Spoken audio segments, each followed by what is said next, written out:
الحمدللہ والصلاة والسلام علی رسول اللہ درسی مواد کا خلاصہ تیار کر کے فروخت کرتی ہے اور طالبات کو فوٹو کاپی کروانے سے منع کرتی ہے۔ سوال کیا گیا ہے، ہمارے ہاں ایک استانی رہتی ہے جو کہ کالج کے سٹاف میں شامل نہیں ہے، وہ درسی کتب کے خلاصے تیار کر کے طالبات کو فروخت کرتی ہے۔ ان کی قیمت اتنی ہے کہ الحمدللہ میں ادا کر سکتی ہوں، لیکن مجھے پتہ ہے کہ کچھ طالبات ان کی قیمت ادا نہیں کر سکتی۔ یہ استانی محض منع نہیں کرتی بلکہ اپنے نوٹس پر اس نے لکھا ہوا ہے کہ میری اجازت کے بغیر فوٹو کاپی کروانا حرام ہے۔ دوسرے لفظوں میں وہ یہ چاہتی ہے کہ ہر طالبہ اس سے خریدے۔ میرا سوال یہ ہے کہ کیا اس استانی کو یہ شرط لگانے کا حق حاصل ہے، اور کیا یہ جائز ہے کہ متعدد طالبات مل کر ایک ہی کاپی خرید لیں اور اس سے تیاری کر لیں، اور کیا اس صورت میں بھی استانی سے اجازت لینا ہوگی، یا پھر استانی کسی بھی طالبہ کو فروخت کر دے تو اب یہ طالبہ اس کی مالکن ہے، لہٰذا وہ جو چاہے کرے اور اپنی سہیلیوں کے ساتھ مل کر قیمت تقسیم کر لے؟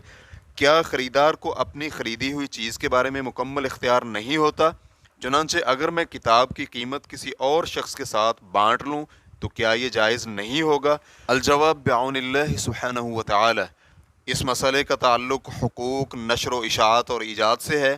شرعی طور پر یہ دونوں حقوق یعنی نشر و اشاعت اور ایجاد معتبر ہیں، ان کی پامالی جائز نہیں ہے، کیونکہ اس طرح سے حقوق عامہ کا تحفظ ہوتا ہے، یعنی اس حق کے تحفظ کی وجہ سے لوگ تسلسل کے ساتھ کتابیں لکھتے ہیں اور کسی کی محنت سے کوئی اور فائدہ نہیں اٹھاتا۔ ویسے بھی جب کسی سے کوئی عہد کر لیا تو اس کو پورا کرنا واجب ہے، کیونکہ اللہ رب العزت کا فرمان ہے، یا ایھا الذین آمنوا اوفوا بالعقود، اے ایمان والو معاہدوں کی پاسداری کرو، سورۃ المائدہ آیت نمبر 1۔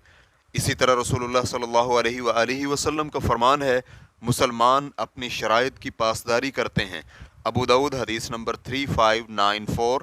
اس حدیث کو علامہ البانی رحمہ اللہ نے صحیح ابو داؤد میں صحیح قرار دیا ہے۔ چنانچہ اگر کوئی مؤلف یا ناشر کتاب فروخت کرنے کے لیے یا ذاتی استعمال کے لیے فوٹو کاپی کروانے سے منع کرتا ہے تو اس شرط کو پورا کرنا لازم ہے، ساتھ میں یہ بھی خیال رہے کہ ذاتی استعمال کے لیے فوٹو کاپی کروانے کا مؤلفہ کو یقینی نقصان ہوگا، کیونکہ بہت سی طالبات کتاب خریدنے کی بجائے فوٹو کاپی کروا لیں گی، جبکہ متعدد طالبات مل کر ایک نسخہ خرید لیں اور آپس میں اس کی قیمت تقسیم کر لیں، لیکن اس کی فوٹو کاپی نہ کروائیں تو اس میں کوئی ممانعت نہیں ہے، کیونکہ یہاں ممانعت کی کوئی وجہ نہیں ہے۔ واللہ تعالی اعلم۔ اسلام کیو اے ریکارڈنگز، مؤسسۃ الشیخ محمد صالح المنجد، المملکۃ العربیۃ السعودیہ، فتویٰ نمبر 129191۔ والسلام علیکم ورحمۃ اللہ وبرکاتہ۔